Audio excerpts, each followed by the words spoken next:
Hi, everybody. Welcome to the Play Too Much Sessions. My name is Brad Wagner. I'm tuned in from New York City, and we're lucky enough today to be joined from Nashville, Tennessee by Jon Reynolds. Jon Reynolds, thank you for being here. Hey, everybody.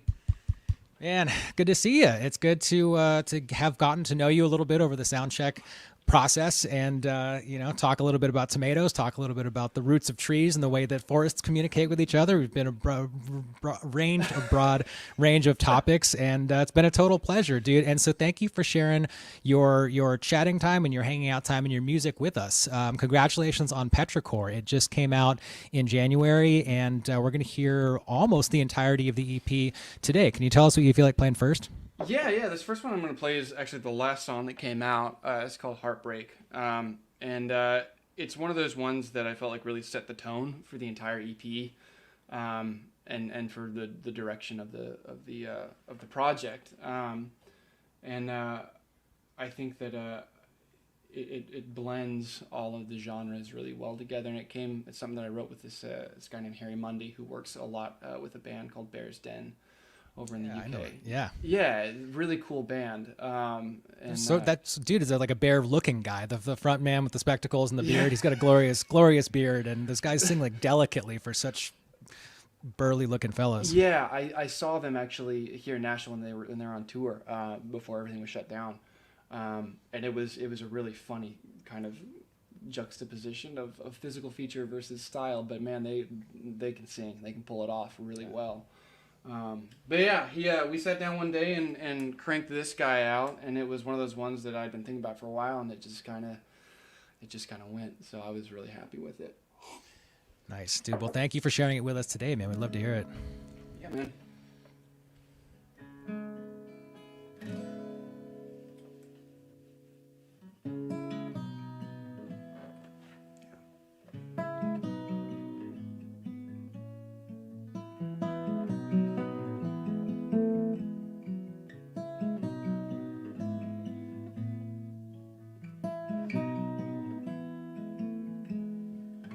Head down, wishing that you would call it. Please don't leave if you love me at all. You can't tell me you don't feel a thing like heartbreak. And there's a heartbreak hanging over my head. The weight on my chest keeps me lying in bed.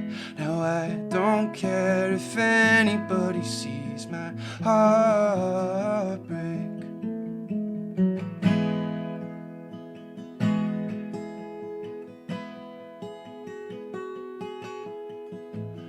Both know how this evening will end if you don't show me what I need to mend. Now go on, tell the world I need to hear it. Heartbreak. There's a heartbreak hanging over my head. The weight on my chest keeps me lying in bed. Now I don't care if anybody sees my heartbreak.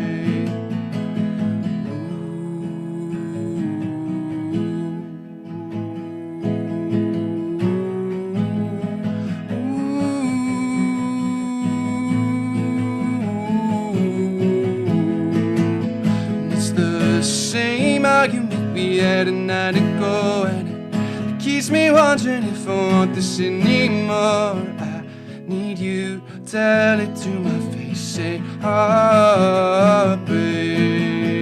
There's a heartbreak hanging over my head. The weight on my chest keeps me lying in bed. Now I don't care if anybody sees my heartbreak. I don't care. No, I don't care. No, I don't care if anybody sees my heartbreak.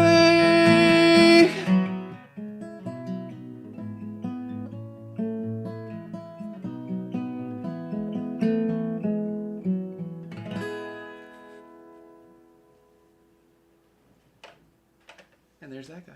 All right, thanks, Jon.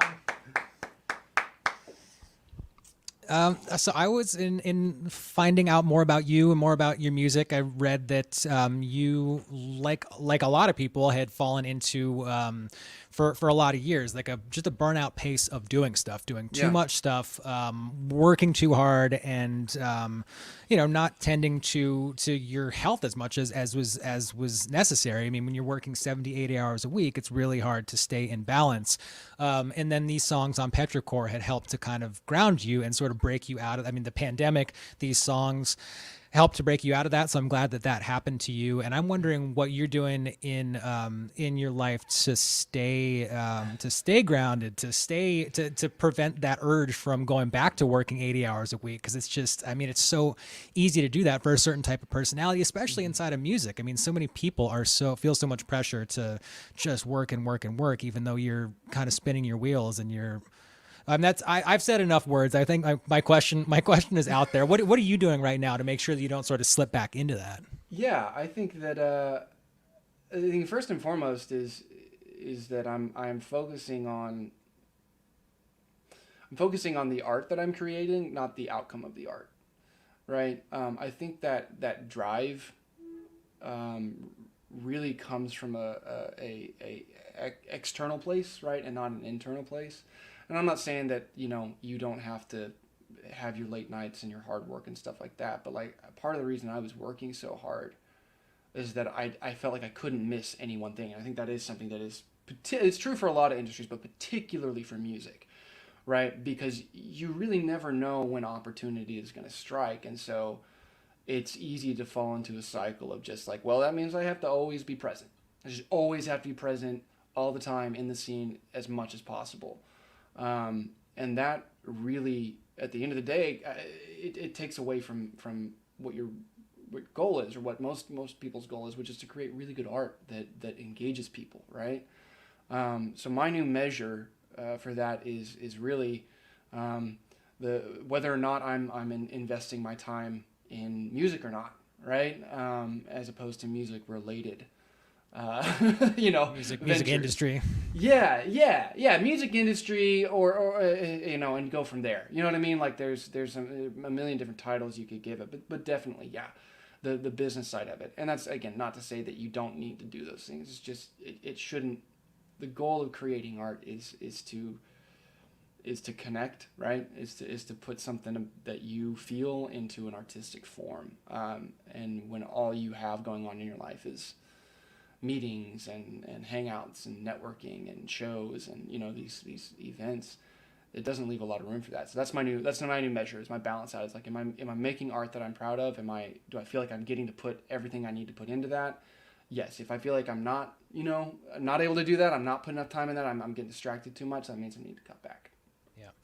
Good, man. Well, I mean, that is not a realization that everybody comes to ever, so I'm glad that you have come to that realization and taken the actions necessary to employ all that stuff in your actual life, in your life, in your work life, I mean, those two things are super Right. twined together. But that sounds like you're doing well. I'm glad that that is the case, and thanks for sharing the music with us, man. There's Yeah. still a lot more coming up off of Petrichor. What is second today? Yeah, this next one, make sure that sounds good. Um, this next one is Come Now Spring, and this is actually the oldest song on the EP. And we were actually mentioning this a little bit earlier, talking about this topic a little bit earlier. I wrote this the way I've put this to make sure I don't ruffle too many feathers, because I am living in the South. Uh, so I wrote this, I think, 2 days after the 2016 general election.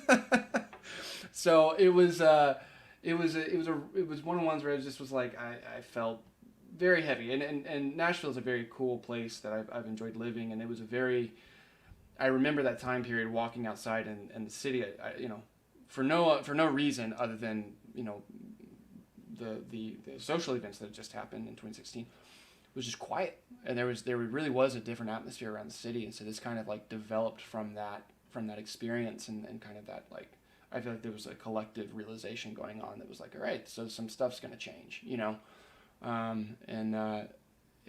on the flip side of that, I also have a lot of people, kind of like you're talking about, including myself, that have to pay very close attention to their mental health. And so this was kind of a blending of those two ideas and just kind of like making sure we take care of ourselves, as we move forward. And so that's this, guys. Come now, spring is kind of the idea of wanting to get better, waiting to get better, and hoping that'll happen soon.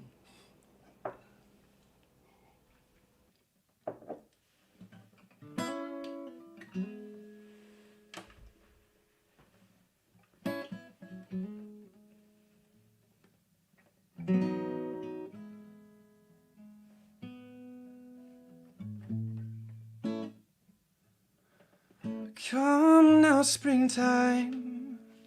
It's time for love to grow.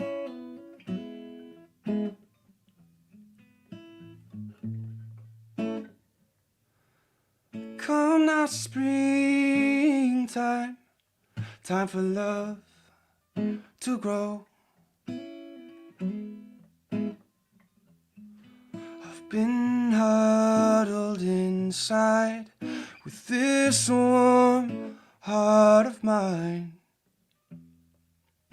Come now, spring. I've tasted honey, sweeter than honeycomb.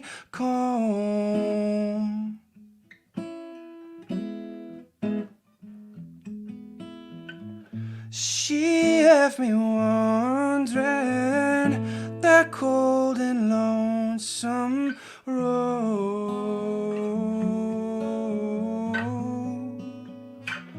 Come now,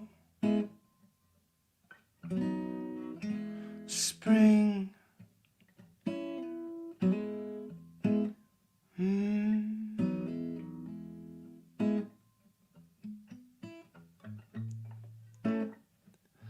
Come now, springtime.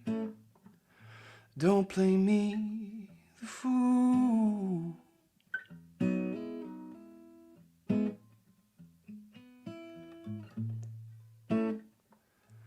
I've been trying to play it cool.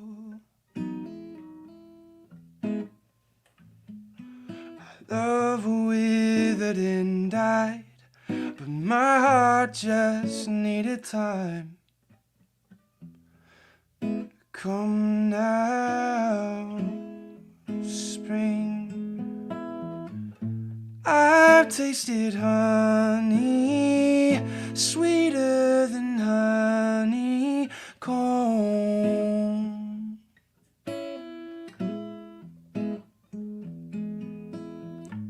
She left me wandering that cold and lonesome road.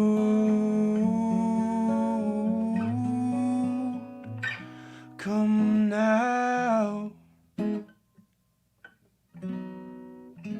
spring.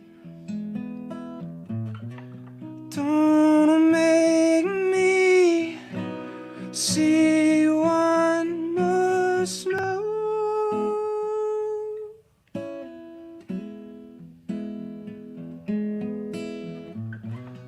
I've waited patiently alone.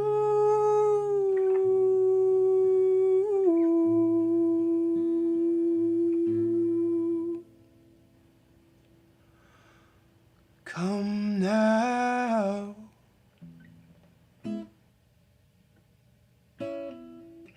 spring.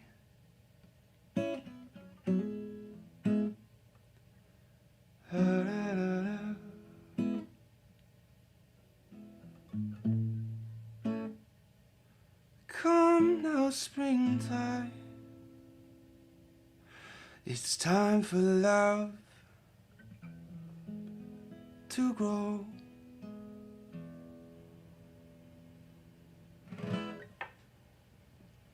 right, thanks, Jon. Thank you. Yeah. Man, so that's that. When I'm glad that it's out in the world. I mean, gestated. You said for a while. It was you know, on your mind 4 years ago and is still, I mean, that regardless of the context that it was written in, it has aged extremely well. I mean, it could be about any number of things. So you're talking about what it was like that day in Nashville. The vibe was just kind of quiet. Can we talk a little bit more about the city itself and what Yeah. led you to? I mean, it's obvious it's like a mecca for a lot of people. For Yeah. it's a very artistically and creatively rich place. And can you talk about what the city has given to you and what that community there in Nashville has meant to you for your artistic development and just creativity in general? Yeah. For me, I'll start with me personally, right? Honestly, Nashville is everything. I was saying this before. I went to school. You know, I got schoolwork done. I got degrees, but the entire time I was playing in this blues rock band. And I've played music since I was 5 years old. And the fact of the matter is, by the time I was done doing everything I wanted to do with my education, that blues rock band had done well enough to let me know that I could do this. And second of all, that I wanted to. But I didn't take it seriously until I really got to Nashville and I made that move. And to arrive in a place that is so welcoming and so collaborative, which is not the case in most music cities, there's a direct connection to the progress that I've made to Nashville and to what it is. And to your second question, which is, what's the city like in general? It's that, right? I call it Millennial City because you're right. It is a mecca for the millennial generation. It's just like flooded Nashville, and it's. I'll put it this way: everything is kind of in its infancy, even to this day. I mean, compared to a large city like New York or LA, everything here is in its infancy. It's getting to the next stage, but right now there's just so much raw creativity and desire to just be. And I've said this before: be good at whatever you're doing, because it's not just music. The art scene here in general is phenomenal. I think we have a Van Gogh right now. We have a Van Gogh exhibit going on right now. And that's just the top stuff, even down to the small art exhibits and artists that live here. It's just phenomenal. And then the food, you mentioned the food, you said you visited here. Everyone's so surprised by the food. We have some of the top chefs in the world moving to Nashville because we have these amazing restaurants that are opening. And so it's really a place where people come to do their best. If you want to try to do your best, no matter what it is, and you don't get made fun of it. I got a friend that does Lego videos. He's 30 years old and he makes Lego videos and unpacks them, and they're really good. They're really funny. And he plays with them and it's great. Like, but the point is that he's doing what he wants to do. The community supports him and he's good at it. That's what this city is about. It's about supporting each other, and I've been very lucky to get to be a part of that and benefit from it for sure. Nice, good, man. Yeah, it was. I was down there in November, and it's just an exciting vibe. We were at a photo studio, and that the photographer who owned the studio there were constantly chefs and butchers and people, a ton of musicians in and out, but just collaborating. It was like, oh, dude, how can we work together on this next thing? I don't know. Okay, cool. We'll stay in touch. Awesome. There's like these people would just drop in for, a Kramer from Seinfeld amount of time. It's like, hey, and then they're out, and it was really cool watching that exchange of energy.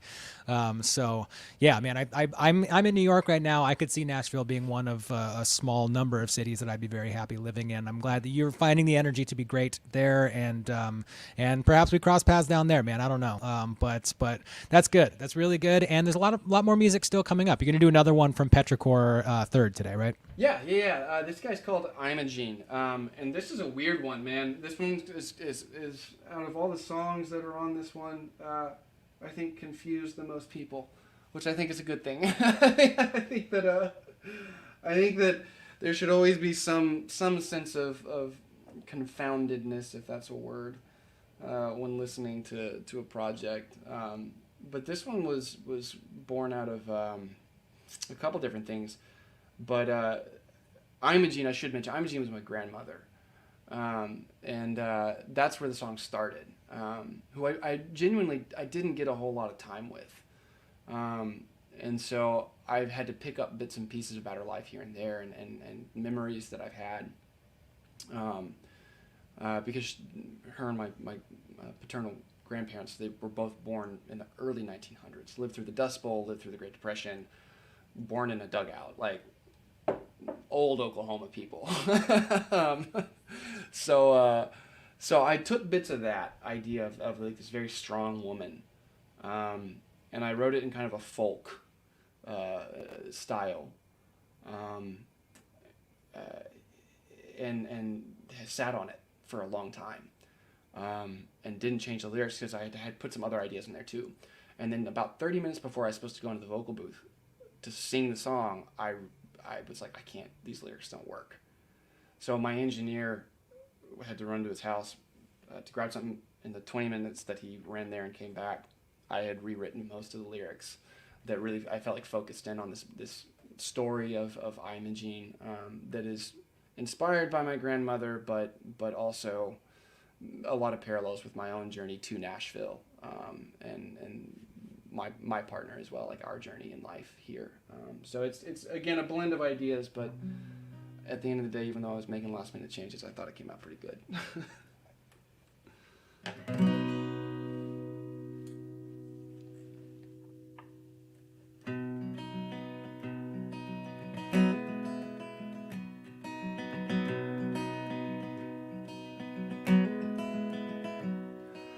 My girl's name here is Imogene. Her father's love wasn't guaranteed. She said, I don't give a damn about what you think. I've been living this way since I was 23. Oh, Imogene, I'm gonna write you a song. Oh, Imogene, go on and let your hair grow long.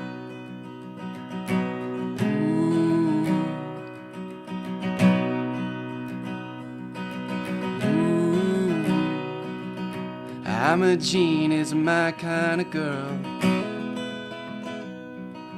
She left school to find the world. She said I didn't feel her back in Tennessee. The red in the gate didn't bleed for me. Oh, Imogene, I'm gonna write you a song. Oh, Imogene, so you can let your hair grow long.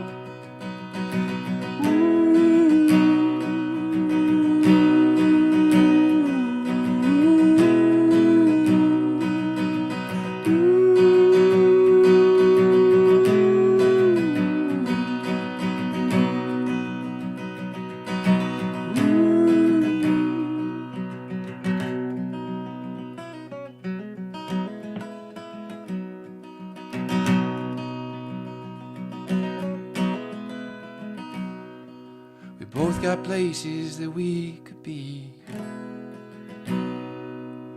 but I'm here for her and she's for me.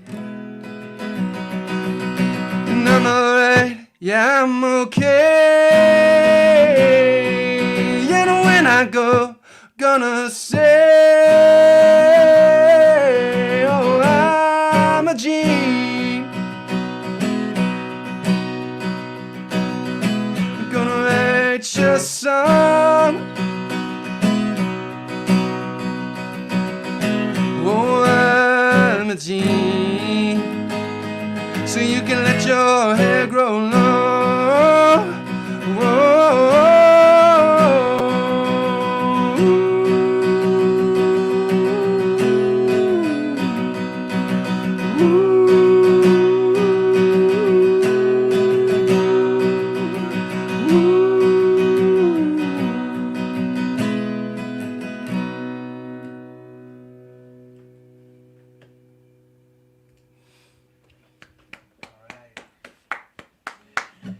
That's great, man. I agree, dude. I think that turned out really well. It was 20 minutes well spent in the amount of time that it took the engineer to get there and back, or get back in there.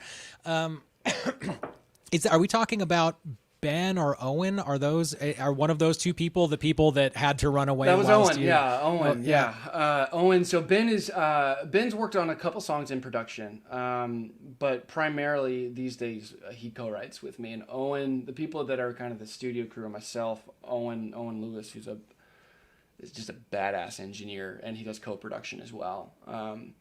And then my drummer, Matt Singler, who's I personally think the best kept secret in Nashville.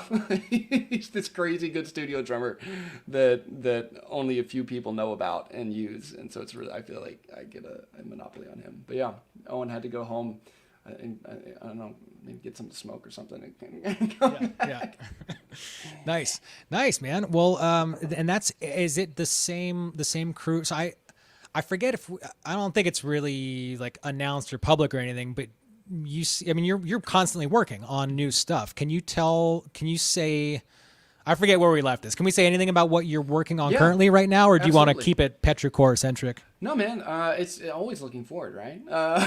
Yeah, no, we actually started production on the next EP about a week ago, and I had 2 days that went into midnight, which is okay. I can overwork in the studio. I can allow myself that. That's never a bad thing. Yeah, because I mean, that's not like burnout work that's Right? killing Yeah, your soul. Like that's that is giving you something at the same rate that it's taking away right. energy. It's still you're Exactly. getting more or an equal amount or more than you're putting in. Yeah, I would definitely say so. But yeah, we started production. I haven't finished writing all the songs yet, but the reason we started production is because Owen and Matt had listened to what I'd done so far on the demos that I'd done, and they were so excited about it. They're just like, let's just get started now. Like, let's not worry about anything else. These songs are great. We need to spend as much time as possible with them. So that was a really good sign to me to have people that I not just work with, but that I really respect their musical taste. Respect enough to work with them and collaborate with them. Is to have them chomping at the bit, so to speak, to get to work on this stuff. Was a real, like, I felt good about it. I thought it was the best stuff that I had written so far, and really honed in on what I think was special about Petrichor, tonality and like the production style that we went with. So building on all of the groundwork that we put in this on this current EP, we're back at it, man. We're in the lab, and we had a little sit down conversation, which was, you don't get very many chances to just make the best record you can possibly make. And we all happen to be in a situation right now where we have the time and the setup and the resources and support to do this thing. So we're pulling out all the stops, we're putting everything we got into it, and I'm very, very excited. I'll say that I'm very excited about where these songs are headed. Good, man. Well, that is outstanding, and I mean, it's cool to be able to. Petrichor is very, very recent history. That came out a month ago, a little bit over a month ago, so it's just out now. But it's cool for you to be able to be looking forward at the same time a brand new thing is out. So best of luck to you. We'll definitely stay tuned. Yeah, let Play Too Much know. We'll stay tuned. And please come back and Oh, share of the new song. It course. Yeah. sounds like there's a lot in the pipeline right now, but not to get too far ahead of ourselves because there's one more coming up, fourth song today from Petrichor as well. What are you gonna do last today? So the last one is one that we mentioned, Ben Kramer, a minute ago, from Old Sea Brigade. This is one that we co-wrote. God, it's hard to remember when exactly. Sometime in the past, we wrote this together. He was going through a pretty hefty breakup with a long-term relationship, and that was kind of the backdrop of us writing the song. So he was not in an awesome mental place. A lot of my songs, I guess, were written for Petrichor where people weren't in great mental places. But he was actually, because he lived with this. This was like a 5-year relationship. They lived together, and he was about to go on tour, so he wasn't going to a new place. So he was staying with me at the time, I believe. And he brought in these two notes. That was all he brought in, and I think about you, baby. And we wrote the song, like 2 notes, and I think about you, baby. And this thing turned out, and it's one of the ones that's been most warmly received off the EP. And I've been really pleased with it. But thankfully he's doing much better now, and I think we got a good song out of it, which all an artist can ask for, right?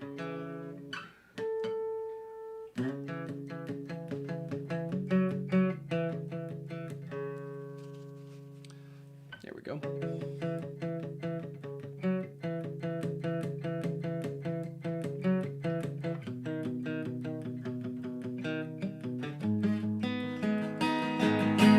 Never thought about all the things I had. I took a shot at love, how to get this bad, oh no. I think about you, baby, floating on the words that we used to say while lying in our bed till the end of the day, oh no. I think about you, baby. How can I shake what I feel, shut off the hurt you made real? I think about you, baby. You got that look in your eye from before, with your best friend's leather jacket she don't like anymore. Ooh, you recognize what you wanted from me, hide behind some glasses you don't even need.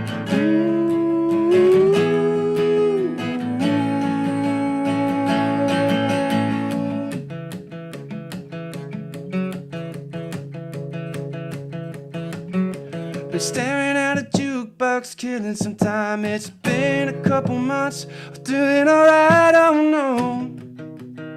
I think about you, baby, sleeping in a bed too close to my heart. I fake a little love to get back to the start, oh no. I think about you, baby. You got that look in your eye from before, with your best friend's leather jacket she don't like anymore. Ooh, can't recognize what you wanted from me, hide behind some glasses you don't even need. Ooh, is it enough now you're on your own? Look into yourself for what you don't even know, but I know.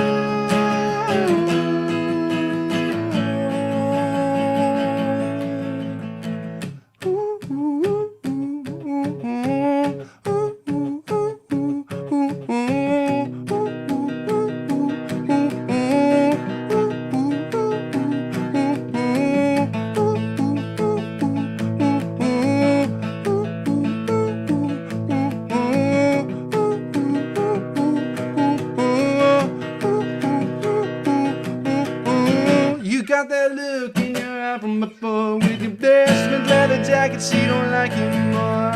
Ooh, you recognize what you wanted to me now, hide behind some glasses you don't even need, 'cause I know.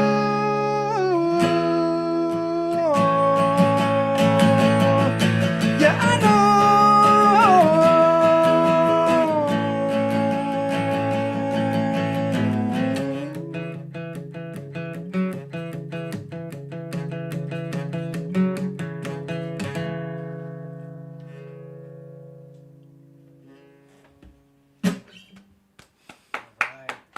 Thank you, Brad. Yes, thank you, John. Dude, thanks very much for doing this. This has been a delightful Tuesday afternoon.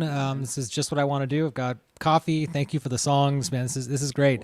And best of continued luck on Petrichor. It's out in the world right now, and it sounds like you've got a whole lot going on. In addition to promoting that record and getting that record out in the world, there's a lot more in the pipeline. And so we'll stay tuned, and please do come back and let us know when there's more music to be shared with the world. We'd love to help you to shout it from the mountaintops. Of course, man. Thank you so much for having me. All right, man. Have a great rest of your Tuesday. You too, man. We'll see you. All right.